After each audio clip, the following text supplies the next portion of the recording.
안녕하세요. 책 읽어주는 책돌이입니다. 지금 읽어드릴 책은 지난번에 이어 36회째로 사마천 사기입니다. 여택은 즉시 밤중에 달려가 여우를 만났고 여우는 기회를 잡아 네 사람의 의도대로 황제에게 눈물을 흘리면서 호소하였다. 그러자 황제는 나도 원래 이 아이는 보낼 만하지 않다고 생각하였었소.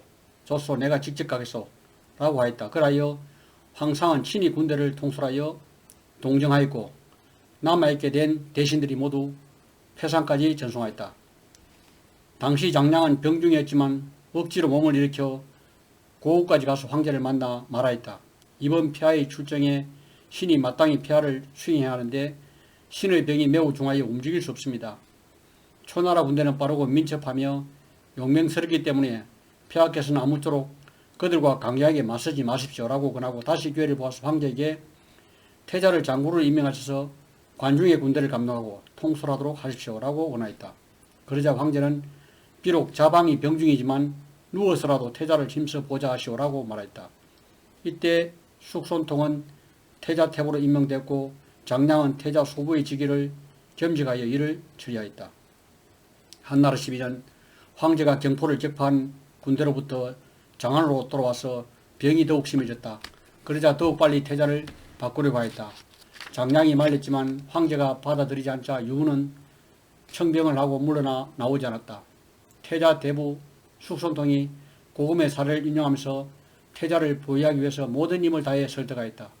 황제는 그의 말을 들어주는 채 하였으나 마음속으로는 여전히 태자를 바꾸려 하였다. 어느 날 황제가 궁중에서 연회를 열었을 때 태자가 황제를 모시게 됐다. 내 노인이 태자를 수행하는데 나이가 모두 80살 이상이었고 수염과 눈썹은 모두 희었으며 의관은 매우 귀했다. 황제가 귀하게 여겨 저 사람들은 누구인가라고 물었다. 그러자 네 사람은 각각 동원공, 강리선생, 기리개, 하항공이라고 자기 이름을 밝혔다. 황제가 깜짝 놀라며 내가 그대들을 찾은 것이 이미 몇 년이나 되는데 그대들은 한사코 나를 피해 숨더니 오늘 그대들은 어찌하여 태자와 교제하고 있는가라고 물었다. 이에 네 사람은 모두 폐하께서는 선비를 가벼이 대하시고 욕을 잘하시므로 우리는 을을 지키고 모욕을 당하고 싶지 않았으므로 다만 숨을 수밖에 없었습니다. 그런데 신등은 태자의 사람됨이 인자고 또 효선함에 겸손하고 선비를 공경하여 천하의 목을 빼고 기회를 기다리면서 태자를 위해서 희생하려고 하지 않는 사람이 없다고 들었기 때문에 이렇게 오게 된 것입니다. 라고 대답하였다. 이에 황제는 내가 그대들을 번거롭게 하였소. 번거로우시겠지만 그대들에게 처음부터 끝까지 아무쪼록 태자에게 잘 협력해 주시길 바라오 라고 말하였다. 네 사람은 술을 올리며 황제에게 축하의 뜻을 표하고 예를 갖춘 지 곧 물러가 떠났다. 황상은 네 사람이 떠나는 것을 줄곧 지켜보면서 한편으로 척부인을 불러 그 네 사람을 가리키며 말했다. 내가 그를 바꾸려고 하였다. 그러나 저 네 사람이 그를 보자여 이미 우익이 작성하여 바꾸기가 어려울 것 같다오. 여황후는 정말 내일의 그대의 주인이요. 척부인이 이 말을 듣고 속으로 흐느끼자 황제는 그대는 일어나 나를 위하여 초나라 춤을 추시오. 내가 그대를 위하여 초가를 부르겠소라고 하였다. 그리하여 그가 노래하였다. 큰 골이 높이 날아 한 번 나르니 꽃을리구나. 날개가 이미 다 자라나니 사해를 날 수 있도다. 사해를 능히 날아다니니 그대는 또 어떻게 할 수 있겠는가. 설령 궁시가 있다 한들 그 무슨 소용이 있으리. 황제는 이 노래를 몇 번이나 불렀다. 척부인은 한편으로 춤을 추고 한편으로 탄식을 하며 눈물을 흘렸다. 황상은 이들 모자가 절대로 여우의 적수가 되지 못할 것을 알았다. 그러나 방법이 없었고 생각할수록 마음이 쓰려 일어나 자리를 떠났고 그렇게 술자리는 끝이 났다. 마지막에 태자를 바꾸지 않은 원인은 장량이 이 네 사람을 불러오게 한 계책 때문이었다. 신선으로 살고 싶다. 그 무렵 장량은 항상 이렇게 말하곤 했다. 우리 가문은 대대로 한나라 재상을 지었다. 진나라가 한나라가 멸망시킨 뒤 나는 만금의 가산을 아까워하지 않고 한나라를 위하여 강대한 진나라에게 복수를 하여 천하를 진동시켰다. 현재 이 셋째의 혀로 인하여 황제의 서성이 되어 만호에 봉해지고 여루의 지위에 오르게 되었다. 이는 평민이 바랄 수 있는 부귀의 정점으로서 나 장량으로 말할 것 같으면 이미 너무 충분하다. 마지막으로 난 일체의 인간 잡사를 포기하고 선인 적송자와 함께 교유하고자 할 뿐이다. 그리하여 장량은 벽곡과 도인술을 그리고 몸을 가볍게 하는 양생술을 배웠다. 이때 마침 고조가 세상을 떠나 여우는 장량의 언덕에 감격을 하고 강제적으로 그에게 식사를 하게 하면서 인생일세 그저 백구가 틈새를 지난 듯 짧은 것이오 어찌 구태여 스스로 이렇게 힘들게 할 필요가 있겠소 라고 말하자 장량은 어쩔 수 없이 여우의 분부에 따라 음식을 들기 시작했다. 8년 뒤 장량이 서가자 그 시호를 문성우라고 칭하였고 그 아들 장부리가 아버지의 후작을 계승하였다. 13. 진성상세가 마리에서 천하를 얻었지만 마리에서 천하를 다스릴 수는 없다. 5번 가부된 여자에게 장가들다. 진평은 양무현 사람으로 젊을 적에 집안이 가난하여 형인 진백의 집에 살았다. 그런데 형은 진평의 재주를 알아보고 자기는 힘든 농사일을 하면서도 진평에게는 도성에 나가서 공부하도록 했다. 진평은 기골이 장자였고 용모가 당당했다. 사람들은 그렇게 가난한데 무엇을 먹고 저리 살이 쪘을까 하면서 수군거렸다. 진평의 형수는 집안의 생업에 전혀 관심을 갖지 않은 그를 매우 싫어하면서 저렇게 밥이나 축내는 시동생이라면 차라리 없는 게 낫겠어요 라고 말했다. 그러자 진백은 크게 화를 내면서 곧장 아내를 쫓아버렸다. 진평이 장성하여 장가갈 때가 되었는데 부잣집에서는 아무도 그에게 딸을 시집 보내려 하지 않았고 가난한 집의 아가씨는 그가 수치로 받아들였다. 북은 동네에 장부라는 부자가 살고 있었는데 그의 손녀는 시집만 가면 남편이 죽어 무려 5번이나 가부가 된 처지였다. 평소 그 손녀에게 마음을 두고 있던 진평은 장부에 찾아가 손녀를 제게 주십시오라고 청했다. 장부는 아무 대답도 없이 그저 듣고만 있을 뿐이었다. 어느 날 이웃 동네에 초상이 나서 진평이 그 집에 가 일을 돕고 있었다. 그때 마침 장부도 조민국으로 왔다가 진평을 눈여겨보고 있었다. 진평은 이를 눈치채고 핑계를 대어 상가를 나와 집으로 돌아왔다. 장부는 몰래 진평의 뒤를 밟았다. 진평이 들어간 곳은 흐름한 초가집이었고 문이라야 고작 거적대기로 가린 것이었다. 하지만 집 앞에는 귀한 손님들이 다녀갔음인지 술의 자국이 많이 나셨다. 장부는 그것을 보고 고개를 끄덕였다. 장부는 거기로 집에 돌아가 큰아들을 불러 말했다. 내 딸을 진평이에게 주었으면 하는데 어떻게 했느냐. 그러자 아들은 진평이라면 가난한 주제에 생업에 힘쓰지 않아 모두 비난하는 자여온데 하필 그런 사람에게 딸을 준다는 말씀인지요 라고 반대했다. 그러자 장부는 진평과 같이 훌륭한 용모를 지냈으면서도 끝까지 빈천하게 지낼 리가 있겠느냐라고 말하면서 마침내 손녀를 진평에게 시집 보내기로 하였다. 진평이 가난하기 때문에 장부는 그에게 예단을 주어 약혼을 하게 하였고 또 술과 고기 살 비용을 주어 아내를 맡게 하였다.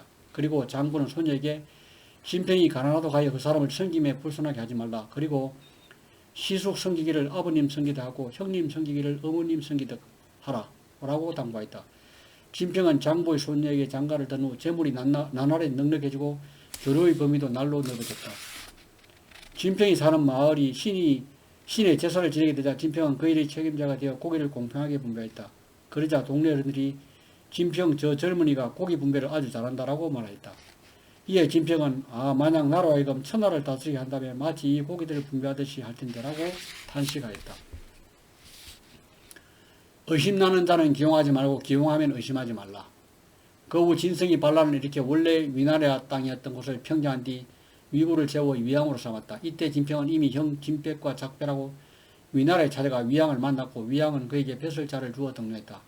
진평은 이제야 자기의 뜻을 펼 기회라 생각하여 위양에게 여러 개체를 냈으나 받아들여지지 않았다. 오히려 그를 헐뜯는 자들이 많아 결국 진평은 몰래 떠났다. 몇 년이 지나 항우의 군대는 황하까지 진출하였다. 진평은 청년 수백 명을 이끌고 항우의 군대에 가담하여 그에 따라 관중으로 들어가 진나라 군대를 격파했고 항우는 진평에게 정의 직위를 내렸다. 그 뒤 항우는 평생에 도읍을 하고 초왕이라 칭하였다. 한편 한왕은 군대를 돌려 삼진 땅을 평정하고 계속 동진하였는데 이에 은왕이 초나라를 배반하였다. 항우는 진평을 신무군에 봉하여 초나라 땅에 있는 위안구의 부하들을 거느리고 가서 토벌하게 하자 진평은 은왕을 공략하고 항복시켜 들어왔다. 항왕은 진평을 도의에 임명하고 황금 20일을 상으로 화사했다. 그러나 얼마 지나지 않아 한왕이 은땅을 점령하자 항왕은 크게 노하여 지난번에 은땅을 평정하였던 장수와 군관들을 죽이려 하였다. 진평은 피살되지 않을까 두려워하여 오직 칼 한 자루만 진 채 몰래 도망을 쳤다. 진평은 가까스로 강까지 도망해서 겨우 나룻배를 타게 됐다. 그런데 사공은 첫눈에 그가 망명하는 장군임을 알아봤다. 준수한 외모와 깨끗한 옷차림 그리고 혼자 몸으로 강을 건너는 것이 영락 없는 망명 장군의 그것이었기 때문이다. 그는 진평이 분명 많은 보물을 몸에 지니고 있을 것이라 생각하고 기회를 봐서 진평을 없애고 재물을 빼앗을 궁리만 하고 있었다. 진평은 그러한 사공의 마음을 알아보고 일부러 옷을 모두 벗은 후 같이 노를 졌다. 그렇게 하니 못된 뱃사공도 비로소 그가 몸에 아무것도 가진 것이 없음을 알고 딴 마음을 품지 않게 됐다. 이렇게 하여 탈출에 성공한 진평은 수무지방에서 한나라에 투항하고 위무지를 통하여 한왕을 만났다. 이때 진평 등 7사람이 함께 한왕을 만났는데 한왕은 그들에게 술과 음식을 내리면서 음식을 먹고 난 후 숙소로 가서 쉬도록 하라고 말하였다. 그러자 진평은 저는 중요한 일 때문에 왔으므로 제가 드려야 할 말씀은 오늘을 넘길 수가 없습니다. 라고 대답하였다. 한왕이 진평과 함께 말을 나눠보고는 비로소 기뻐하였다. 그들은 초나라에 있을 때 무슨 벼슬을 하였는가 라고 묻자 진평이 도의였습니다. 라고 대답했다. 이에 한왕은 즉시 진평을 도의에 임명하여 호호를 막게 하였다. 그러자 여러 장수들이 불만이 터져나왔다. 진평이라는 자는 한낱 떠들어에 불과한 한량으로서 위나라에서도 쫓겨난 신처입니다. 그러한 자에게 장군들에 대한 감독을 맡기다니요. 말도 안 됩니다. 그러나 한왕은 그 소리를 듣고 진평을 더욱 총애했다. 그 뒤 한왕은 진평과 함께 동쪽으로 한왕을 공격하는데 평생에 이르러 초나라에 피하고 말았다. 그러자 한왕은 군대를 이끌고 돌아오면서 흩어진 군사들을 수습하여 형량에 이르르자 진평을 아장으로 삼아 한왕 한신에게 배속시켜 광무에 주둔하게 했다. 이무렵 주발 관영 등이 진평을 비방하였다. 한왕이 진평을 불러 그대는 위왕을 섬기다 마음이 맞지 않아 초왕을 섬기려 갔고 지금은 또 나를 따라 일을 하니 신용 있는 사람은 원래 이렇게 여러 가지 마음을 품는 것인가? 라고 나무라자 진평이 대답하였다. 신이 위왕을 섬겼을 때 위왕은 신의 말을 채용하지 않았으므로 위왕을 떠나서 한왕을 섬겼습니다.